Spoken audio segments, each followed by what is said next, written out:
Hello friends, स्वागत है आपका हमारे YouTube channel KBN study tutorial पर।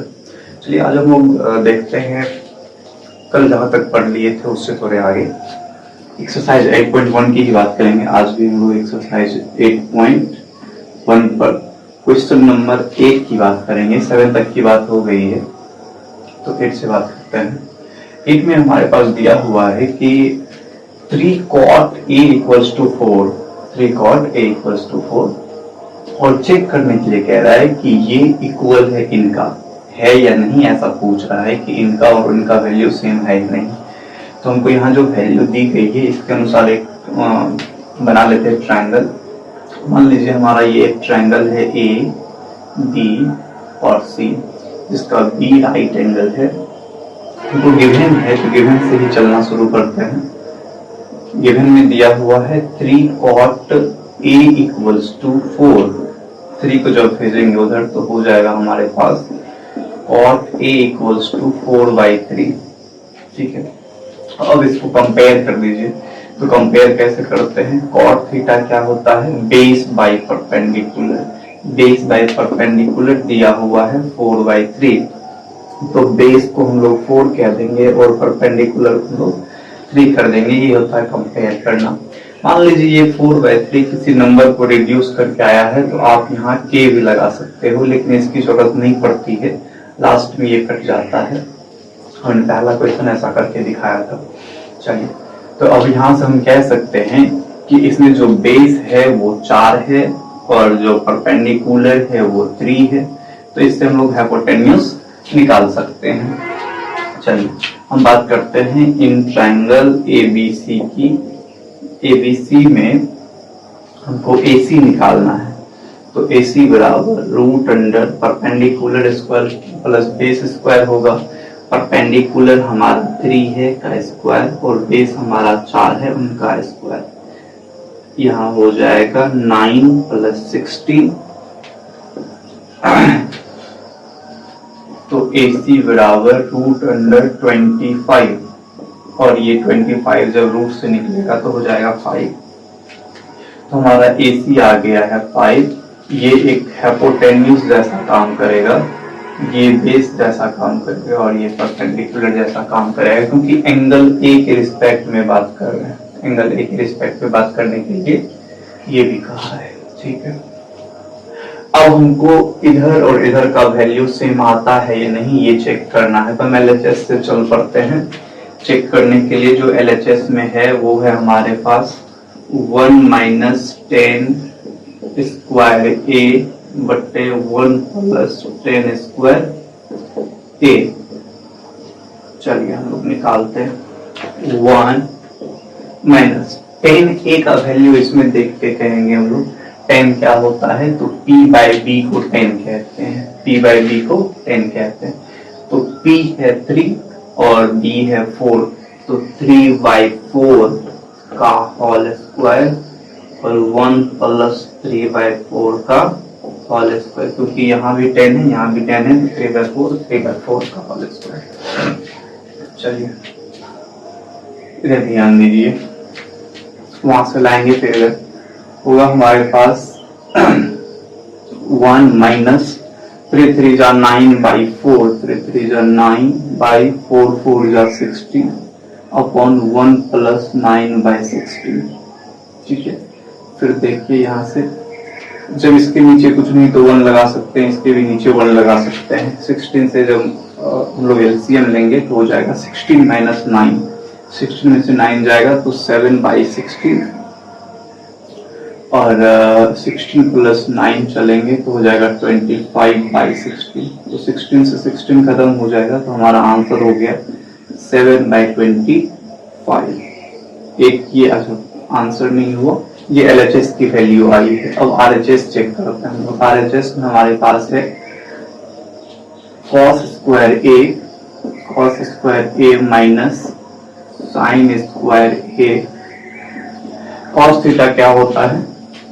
बेस बाय हाइपोटेन्यूज को cos थीटा कहते हैं। तो बेस हमारा 4 है, 4/5 का होल स्क्वायर माइनस साइन होता है P/H। P है हमारा 3 बाय h है हमारा 5,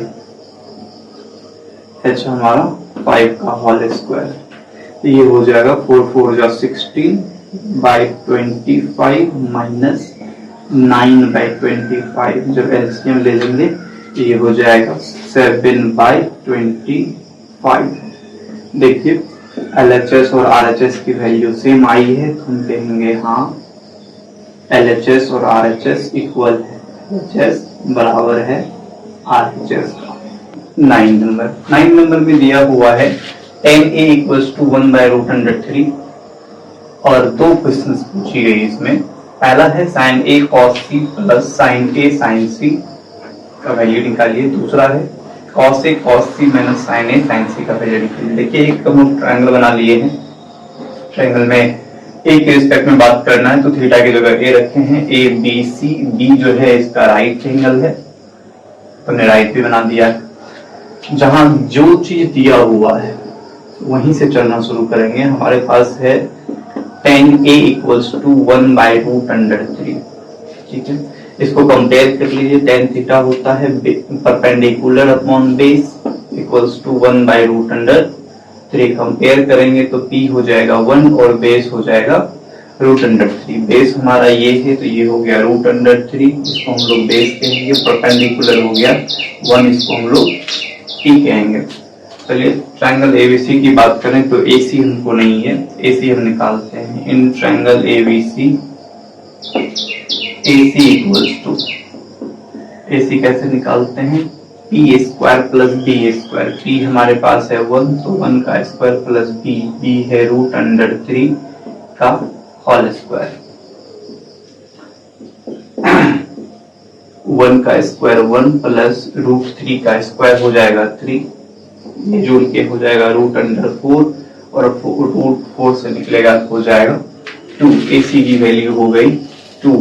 यहाँ से हमको दो क्वेश्चंस करने हैं। दो क्वेश्चंस में पहला क्वेश्चन है हमारे पास sin A cos C plus cos A sin C। चलिए वैल्यू निकालते हैं हम लोग। sin A की वैल्यू निकालते हैं। sin क्या होता है, P/H, P है हमारे पास, A के रिस्पेक्ट में बात करें तब A के रिस्पेक्ट में बात करेंगे P/H होगा। P है हमारा 1/2 इंटू, यहाँ कुछ भी साइन नहीं है तो इंटू का साइन हुआ होगा cos C।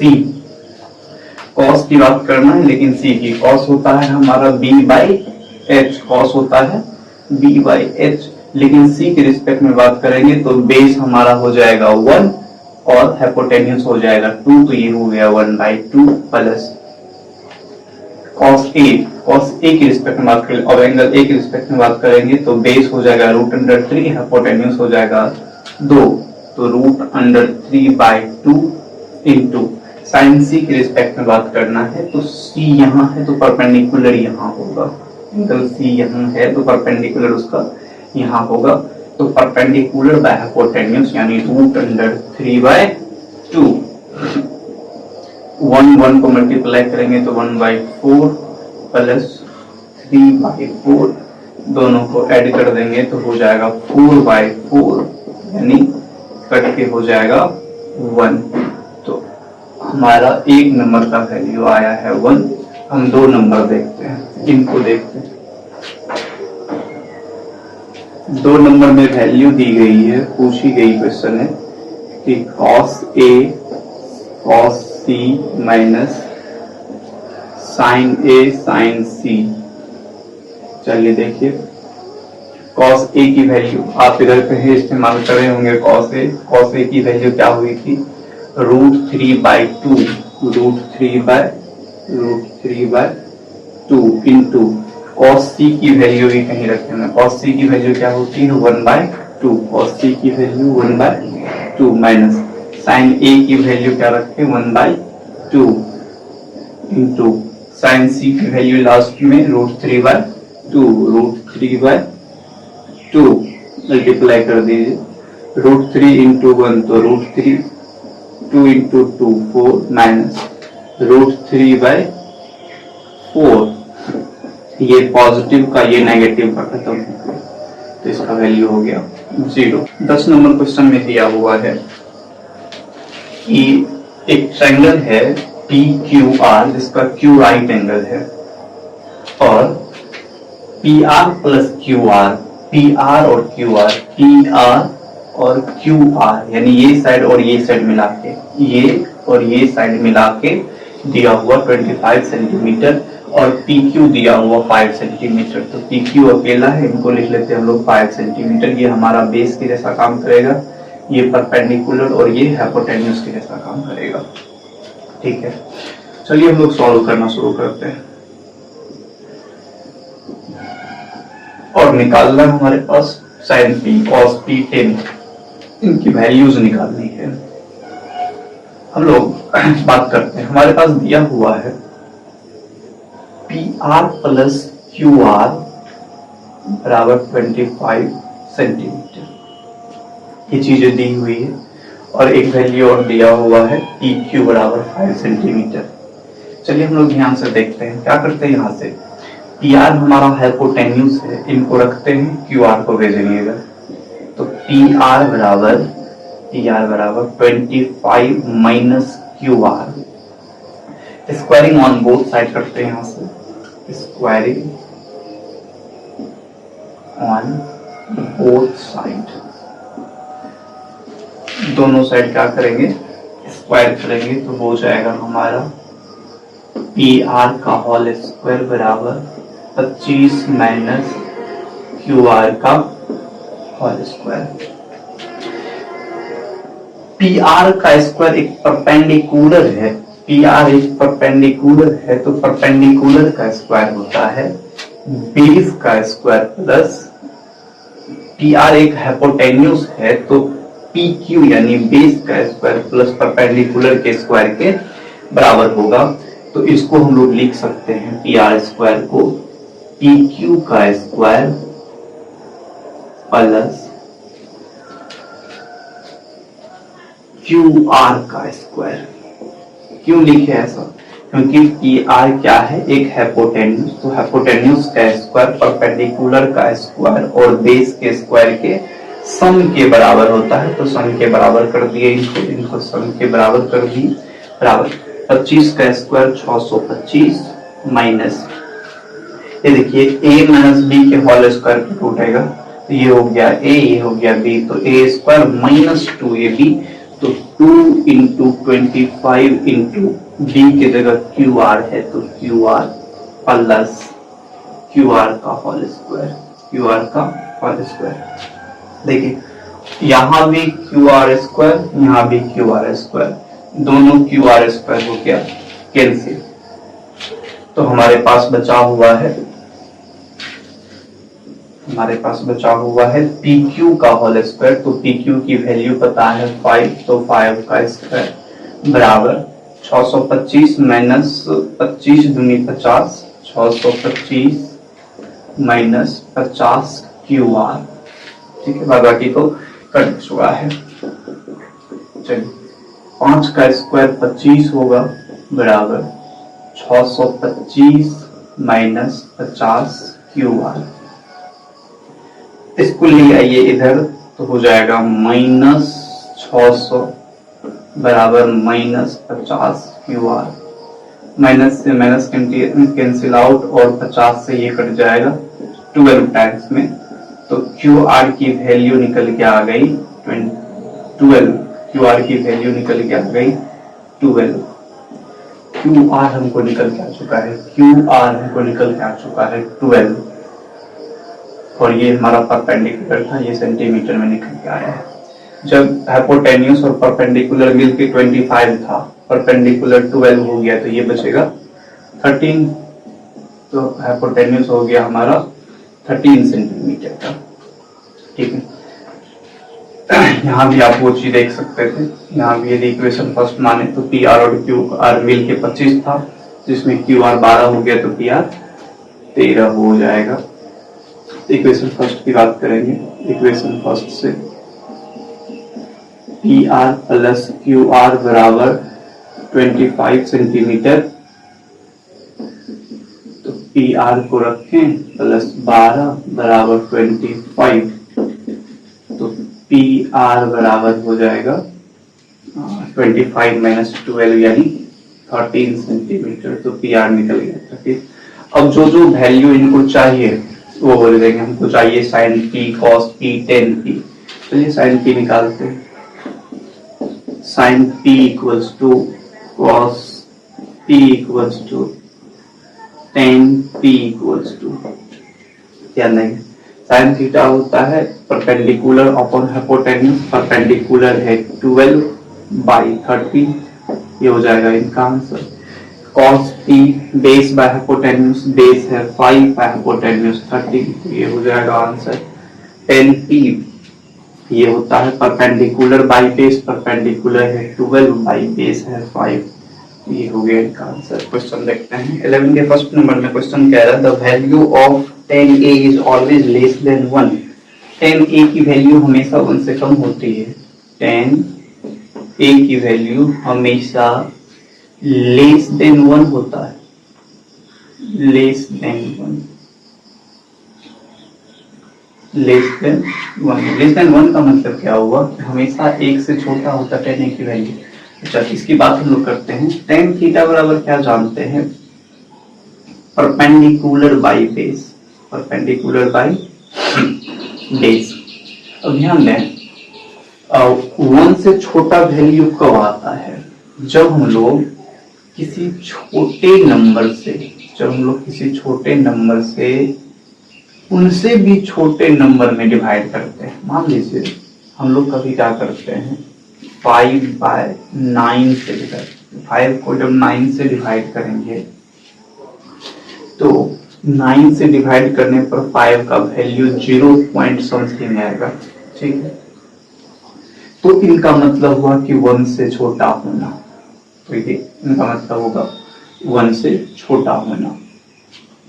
तो 10a की जो वैल्यू होती है वो हमेशा 1 से छोटा नहीं आता। ये क्या कर दिया है? ऑलवेज पूछ दिया है। तो कभी कभी आ सकता है, हो सकता है कि बेस हमारा 4 हो, परपेंडिकुलर हमारा 3 हो। तो जो हम लोग 4 से डिवाइड करेंगे तो 4 से डिवाइड करेंगे 3 में, तो हो सकता है या हो सकता है कि 0 पॉइंट समथिंग समथिंग यानी 1 से छोटा वैल्यू आ जाए। लेकिन हमेशा ऐसा जरूरी नहीं है। ऐसा भी तो हो सकता है कि बेस हमारा 5 हो और परपेंडिकुलर हमारा 9 हो, ऐसा भी हो सकता है। तब भाग करेंगे तो 1 पॉइंट समथिंग आएगा यानी 1 से ज्यादा आएगा। तो हमेशा 1 से कम आना संभव नहीं है। तो इनका कहना जो है वो गलत है। तो 1 नंबर हो गया हमारा फॉल्स। दूसरे नंबर में कह रहा है कि sec a बराबर 12/5 for some value of angle a। Sec की एक वैल्यू दी हुई है, सेक a बराबर 12/5 for some value of angle a की किसी भी वैल्यू के लिए, मतलब कोई एक स्पेसिफिक वैल्यू है उनके लिए। हाँ, हो सकता है। सेक क्या देखें हम लोग? सेक थीटा देखें। सेक उल्टा होता है कॉस का, कॉस होता है b/h, तो ये हो जाएगा h/b। अब ध्यान देंगे, यहां देखिए हाइपोटेन्यूज बड़ा है और बेस छोटा है। ये हमारा बेस है जो कि छोटा है, तो हाइपोटेन्यूज हमेशा बड़ा होना चाहिए। तो दिख भी रहा है कि 12 बड़ा है किससे? 5 से। तो यही तो होना चाहिए, बेस हमेशा बड़ा होता है। यहाँ लिखा रहता 5/12, तो हम डायरेक्ट गलत कर देते। क्यों? क्योंकि बेस को बड़ा कर दिया और हाइपोटेन्यूज को छोटा कर दिया। लेकिन अभी सही लिखा हुआ है, हाइपोटेन्यूज 12 है और बेस 5 है, तो ये बातें सही है। तो 2 नंबर बातें सही हो रही है, 2 नंबर बात सही है। थर्ड नंबर में क्वेश्चन कह रहा है कि cos A is abbreviation used for the cosecant of angle A। ये बात तो गलत है। cosecant के लिए of angle A के लिए इस्तेमाल नहीं होती है, ये बात भी क्या है हमारा? फॉल्स है। फोर्थ है हमारा कि cot A is the product of cot and A। हम लोग कभी लिखते हैं cot A, इसका मतलब ये नहीं है कि cot में मल्टीप्लाई है A का, नहीं, ऐसा नहीं है। हम ये ए का मतलब हुआ कि आप एंगल ए के रिस्पेक्ट में बात कर रहे हैं। इसी में हम दिखाएं तो कभी कहते हैं ना कि पी के रिस्पेक्ट में बात करें, पी के रिस्पेक्ट में बात करते हैं तो ये हमारा परपेंडिकुलर, ये हमारा बेस हो जाता है। लेकिन आर के रिस्पेक्ट में बात करते हैं तो ये हमारा परपेंडिकुलर और ये हमारा बेस हो जाता है। तो क्या हम लोग ये उनका प्रोडक्ट थोड़ी ना है, वो क्या करते हैं हम लोग उनके रिस्पेक्ट में बात करते हैं, एंगल ए के रिस्पेक्ट में यहाँ बात करना कहते हैं इनको। तो ये बातें फॉल्स है, वो प्रोडक्ट नहीं है। फिफ्थ कह रहा है sine theta equals to 4/3 for some angle of theta. 5 number में क्वेश्चन कह रही है साइन थीटा इक्वल्स टू 4/3 कोई भी एक थीटा है, किसी भी थीटा के लिए लोग देखते हैं साइन थीटा क्या जानते हैं, परपेंडिकुलर बाय हाइपोटेन्यूज। अभी हम ऊपर समझाए थे, शायद 2 या 3 था, 2 नंबर, कि हमेशा हाइपोटेन्यूज बड़ा होना चाहिए। यहाँ देखिए हाइपोटेन्यूज को बहुत छोटा कर दिया, बहुत छोटा से मतलब नहीं है, परपेंडिकुलर से छोटा कर दिया है। तो परपेंडिकुलर से छोटा हो नहीं सकता, जिसके कारण ये वाली जो चीजें हैं वो गलत हो जाएगी। तो हमारा 4 नंबर हो जाएगा फॉल्स। इसी के साथ हमारा ये 8.1